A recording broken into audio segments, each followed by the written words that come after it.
bagaimana kita diajak sungguh-sungguh di dalam kehidupan kita sehari-hari. Karena lidah ini, mulut ini, 24 jam dalam sehari itu selalu aktif digunakan. Ya kecuali pas lagi sariawan ya. Kalau pas lagi sakit tenggorokan atau mungkin pas lagi sakit atau terpapar COVID, itu mungkin puasa dulu sementara. Tetapi Rasul Yakobus di dalam bacaan pertama sungguh-sungguh mengingatkan kita, bagaimana kita sebagai orang beriman Kristiani, sebagai pribadi di hadapan Tuhan, selalu mengarahkan hati kepada Tuhan, selalu merujuk dan meneladan apa yang Tuhan kehendaki di dalam kehidupan kita. Yaitu mengeluarkan kata-kata yang memberkati, bukan mengutuki, dan juga mengeluarkan kata-kata yang bersahabat dan meneguhkan. Kalau itu bisa kita lakukan di dalam kehidupan kita sehari-hari, bersyukurlah. Tetapi kalau belum, mari kita belajar bersama, dan inilah kesempatan kita untuk terus memperbaharui diri kita, semakin dekat dengan Tuhan, dan semakin serupa dengan Kristus.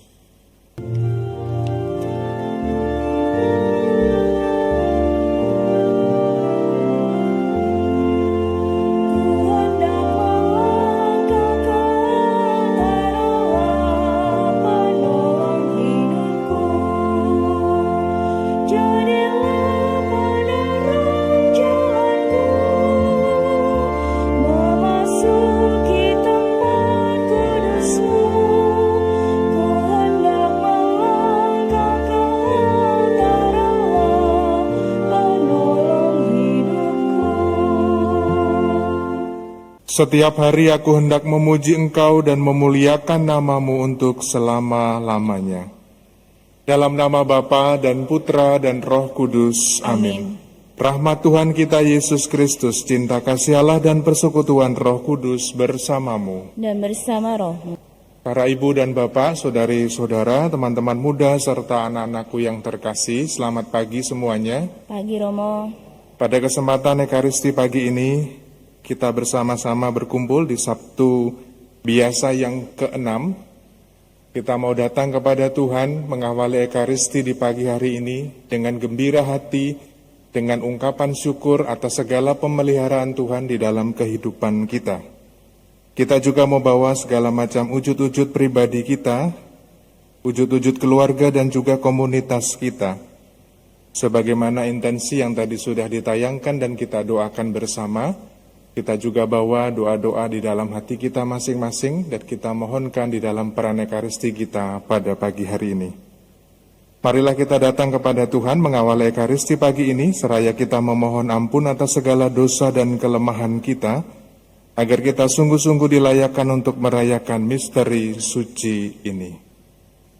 Para ibu dan bapak, saudara-saudari yang terkasih, di Sabtu pekan yang ke-6 ini, kita mengakhiri sepanjang pekan kita dari Senin yang lalu sampai hari ini, bacaan-bacaan yang ditawarkan kepada kita, terutama dari bacaan pertama, surat Rasul Yakobus, sungguh-sungguh mengajak kita sebagai orang beriman Kristiani, bagaimana kita selalu mengarahkan hati kepada Tuhan.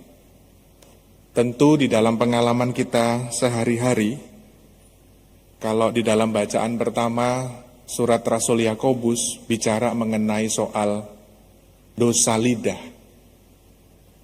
Maka ini bagian yang terkecil tadi dikatakan ya, lidah, tetapi sungguh memberikan dampak yang luar biasa. Kalau dalam kehidupan kita sehari-hari, kata-kata yang keluar dari mulut kita, kata-kata yang memberkati, bukan kata-kata yang mengutuki, kata-kata yang meneguhkan, kata-kata yang bersahabat, tentu untuk diri kita sendiri ataupun untuk sesama kita, itu memberikan berkat.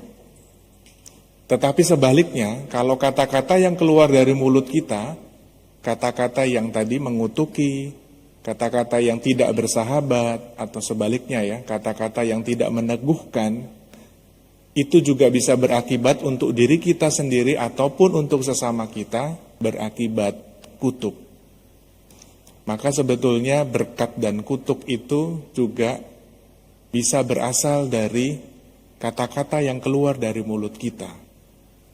Maka ada ungkapan ya, kalau sering mendengar, hati-hati dengan apa yang kita ungkapkan, apa yang kita katakan. Itu merupakan doa.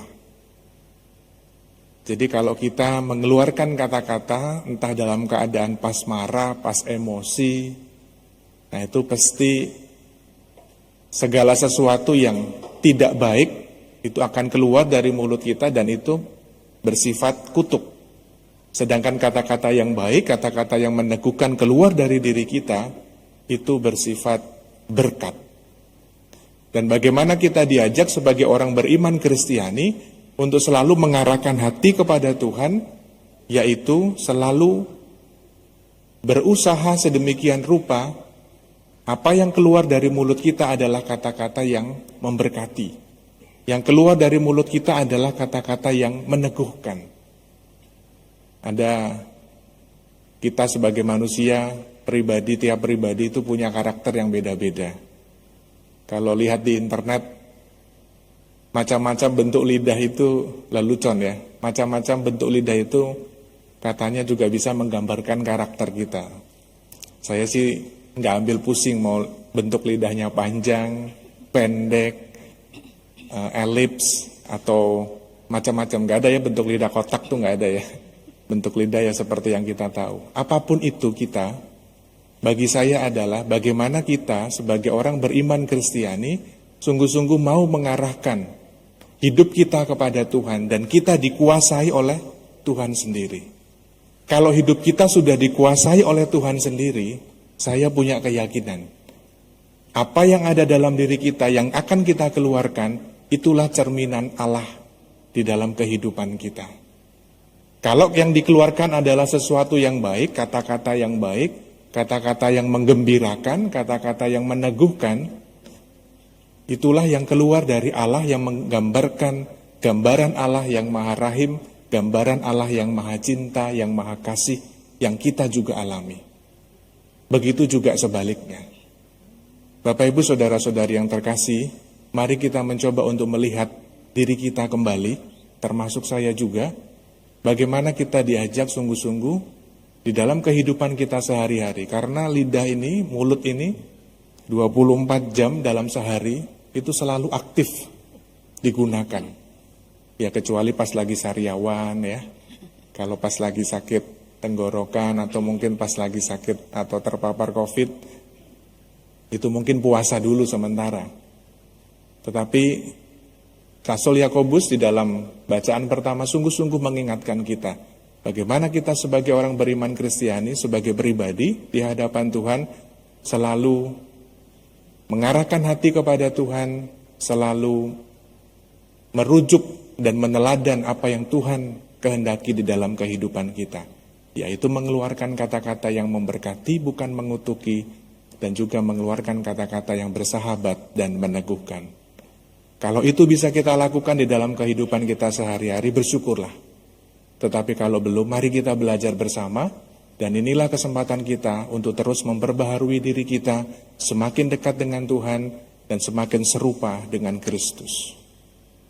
Agunglah misteri iman kita, penyelamat dunia, selamatkanlah kami, karena melalui salib dan kebangkitan-Mu, Engkau telah membebaskan kami. Ibu dan Bapak, saudari-saudara, teman-teman muda, serta anak-anakku yang terkasih, terima kasih untuk kebersamaan kita di dalam Ekaristi kita pada pagi hari ini. Terima kasih kepada seluruh petugas liturgi, lektor, prodiakon, tatib, pastior, koster, dan juga tim AV, serta para menta yang menghiasi altar kita dengan indah. Maka marilah kita mengakhiri ibadah kita dengan memohon berkat Tuhan. Tuhan bersamamu, dan bersama rohmu. semoga Allah Bapa yang Maha Baik senantiasa menyertai dan memberkati kita sekalian, dalam nama Bapa dan Putra dan Roh Kudus. Amin. Saudari-saudaraku terkasih, pergilah misa sudah selesai. Syukur kepada Allah.